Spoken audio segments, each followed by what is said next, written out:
Hello, my name is Judson Smith.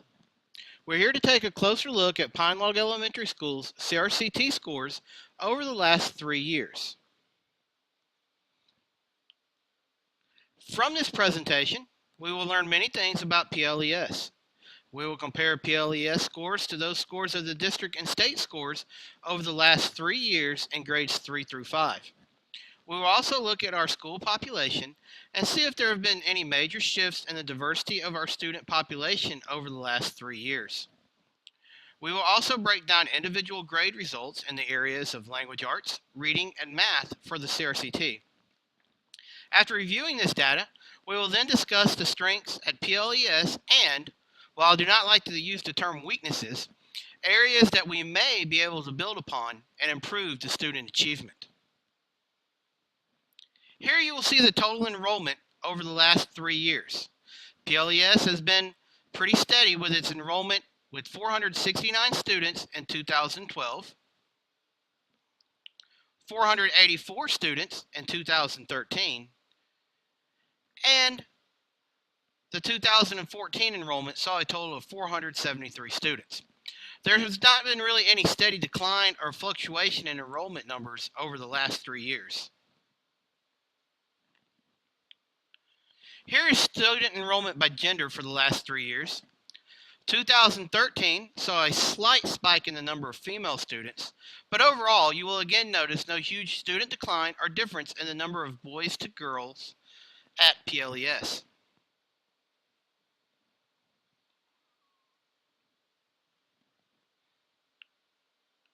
Here is the number of students with disabilities over the last 3 years.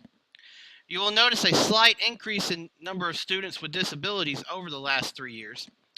It is something that we may want to look at when we dig deeper into our data of scores, since the population indicates this group of students is indeed growing. 70 in 2012, 87 in 2013, and 83 in 2014. As you can see by the numbers of race and ethnicity of our students, the PLES student population has not really changed much in regards to the diversity in this area over the last 3 years. We're predominantly what is classified as Hispanic, non-Hispanic, white, and our student population is pretty much a reflection upon the population of the community around PLES. The next group of students is the Latino population, and as you can tell, by the 30 students enrolled in 2014, our Latino population still represents less than 10% of our overall population, and the other races by other groups by race and ethnicity are a much smaller percent down here on the bottom of African American and multiracial. So there's really not a big group other than your non-Hispanic white as far as the student population at this time at PLES.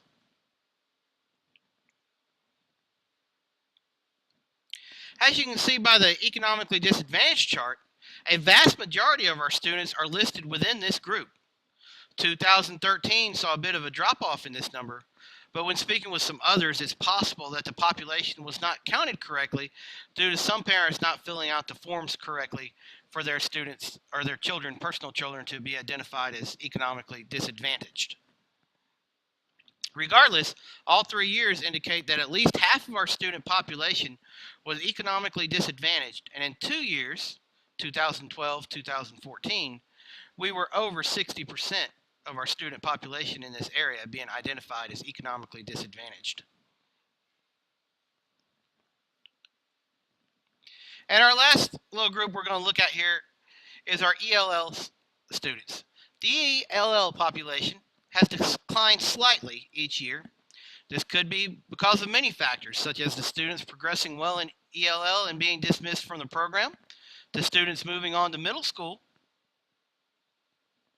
or simply the transferring of students.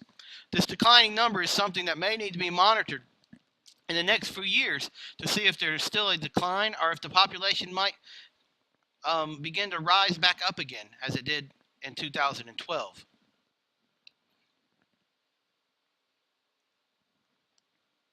So let's take a moment and review our student population. The data indicates we have a steady enrollment of number of students each year with a comparable number of male and female students each year.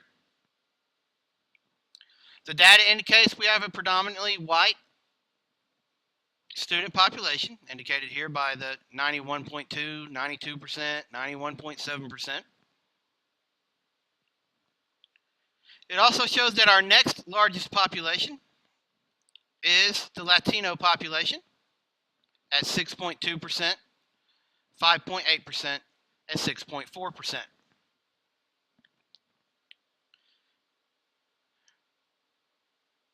Our students with disabilities population has increased slightly from 3 years ago. As you can see, we've gone from 15% to 18% to 17.5% this past year. And we still have a lot of economically disadvantaged students, 64%, 53% in 2013, and back up to 62% in 2014, which is indicated by our Title I status, so that really should not be a surprise to most of us. Now, let's look at some scores. That's why you're all gathered here today. The first slide indicates that the percentage of students in grades 3 through 5 that passed or exceeded the language arts portion of the CRCT at the state, district, and school levels for 2012 through the 2014 school years. As you can see, the district in yellow and the school in red were slightly above the state level over the 2012 to 2013 period. PLES saw a significant positive change for 2014 and rose noticeably above the district and state levels for 3rd through 5th grades. This positive spike is something to be proud of, and it's been a great accomplishment for a 4% increase in scores that were already higher than the state levels the previous years. The next slide is for 3rd and 5th graders that passed or exceeded in the reading portion of the CRCT for the last 3 years at the state, district, and school levels. Again, PLES and the district ran in line with one another and were slightly higher than the state district in these 3rd, 4th, and 5th grade scores. But if you look, once again, PLES started to rise above our own district by a percent this past year, and we increased up to 3% higher than the state. Just this 2% within the school increase is something that is also that should be celebrated. PLES has had 95% of 3rd through 5th graders pass or exceed the reading portion of the CRCT for the last 3 years running.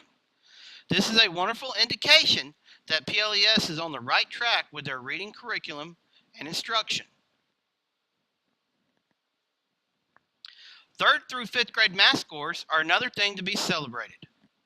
The school has consistently outperformed the district and state levels in math, even with the current change to Common Core. The math scores for PLES have shown an increase over the last 3 years, even when the state showed a decline this past year. We still had a 1% increase at PLES, a 3% increase in the district, while the state overall showed a 2% decrease.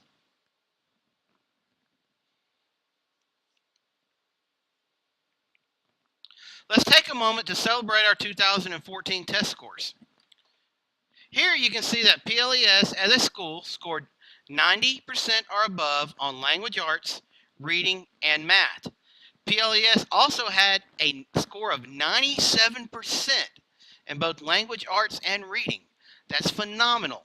Everyone should be congratulated on this accomplishment. Let's dig a little deeper into our own school scores. Okay? Here's the total number of students by grade level that took each of the 3 tests mentioned. The numbers may slightly differ in grade levels between the content tests because some students may have taken the CRCT-M in reading but the CRCT in math or vice versa. Overall, however, the number of students tested in each grade level per content is pretty constant. As you can see here, PLES third graders performed above 90% in both language arts and reading. The math scores were just under 80%. It is something that we will discuss a bit later in this presentation. But overall, a job well done by our third grade students and staff. PLES fourth graders did very well this year with 100% passing or exceeding in both language arts and reading. Math was still a very solid performance with over 92% passing or exceeding. Great job by our fourth grade students and staff. This slide indicates another great job done by the fifth grade students. With 100% passing in language arts, 97.1% in reading, and a solid 95.8% in fifth grade math, these are great numbers and quite an accomplishment. Look at this exciting data. A huge amount of growth has been shown within our economically disadvantaged population, with at least 5% increase in all three content areas and a 9% increase this past year in reading. Wow. Reading has been a strength at Pine Log the last 3 years. Here's the percentage of 3rd, 4th, and 5th grade students that passed exceeded reading the last 3 years at Pine Log. 95%, 95%, 97% this past year. Other overall strengths in addition to reading at PLES, are scores for students with disability, and PLES's increase in scores from students who are considered economically disadvantaged in language arts, reading, and math. Okay, some areas we need to focus on. There's also ways that PLES can improve.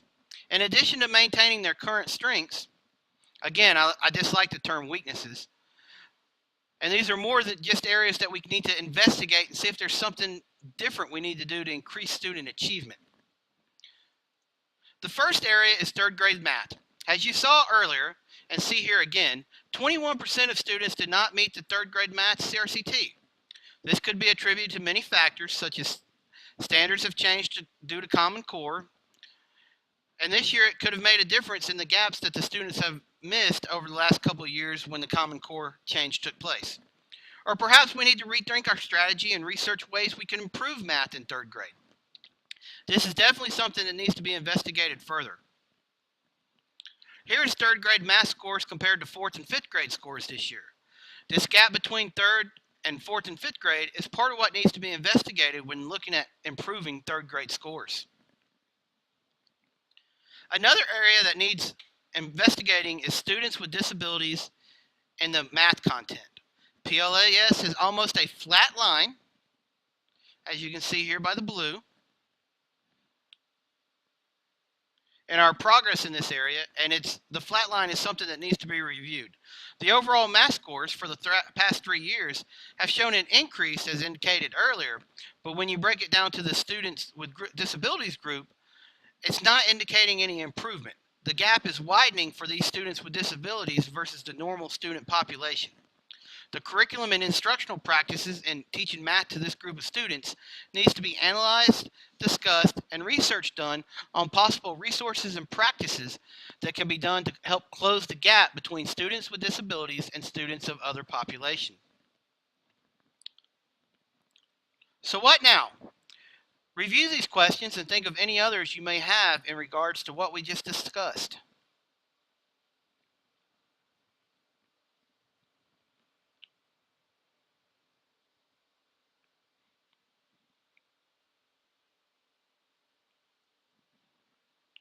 I would like to thank everyone for being so attentive and for your time.